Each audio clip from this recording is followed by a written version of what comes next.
look, we're huge fans of Ike Howard. The potential this kid has is off the charts. He could be one of the best goal scorers in the NHL if things go If you gave me you could give me bad odds, and I would put a lot of money on him in the next 5 years scoring 25 goals in the NHL. He will. 100%. We talked about Ike Howard. He made a couple of, and Jeff hinted at him, and you and I talked about him before the show. He had that one play in the second period, or maybe it was the third period, where he came in like 1-on-4 and tried to do a spinorama. It was the third period, okay, and it was his last shift of the game. So you're telling me Chris Knobloch watched a player go into the offensive zone with a 1-goal lead and try to undress 2 NHL defensemen, lose the puck, and then immediately go for a change and said, you're not playing. Ike Howard's going to Bakersfield, everybody. It's a matter of time.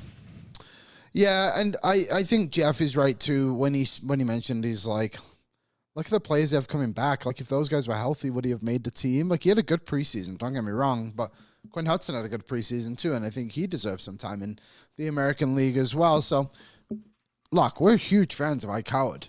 The potential this kid has is off the charts. He could be one of the best goal scorers in the NHL if things go correctly. If you gave me you could give me bad odds, and I would put a lot of money on him in the next 5 years scoring 25 goals in the NHL. He will. 100%. And hey, we can look back. I just Googled the name randomly of someone who, American-born player, coming out of college, a little bit younger when he came out, but still one of the best scorers in the NHL. Kyle Connor spent a full season in the American League. Scored 25 goals. The fact Kyle Connor spent a full season in the AHL and only scored 25 goals that year in the AHL is surprising. Yeah, he ended up playing 20 games with Winnipeg that season, 5 points, 2 of them goals, but then went to the American League, 25. I'm assuming he started the next year there because he played 4 games, had 5 points, 3 of them goals, and he came back up. And that's just a random name I pulled out of the head. But I think it was Lance actually in the chat as well mentioned Leon Draisaitl. Another guy, you remember his rookie year, he went back to the WHL. He didn't even go to the American League. They sent him all the way back. He ended up going to Kelowna, winning a Memorial Cup. Like, it's not as much as like a negative as maybe it used to be. The AHL isn't filled with all these old veterans who can't make it in the league anymore. It's filled with youthful talent. I watched a bit of the Bakersfield game against San Jose the other day. If you want to see some goals, 7-6 final. Neither goalie could stop a beach ball. Awful.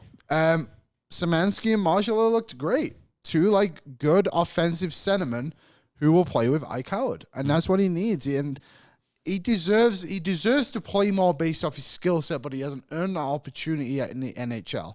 For him to go to the American League, bang home some goals. Hey, like maybe the time we come around to the trade deadline, he has a little bit more juice in him, and we could push him up the lineup a bit more, and that's going to be very helpful for him and for the Oilers.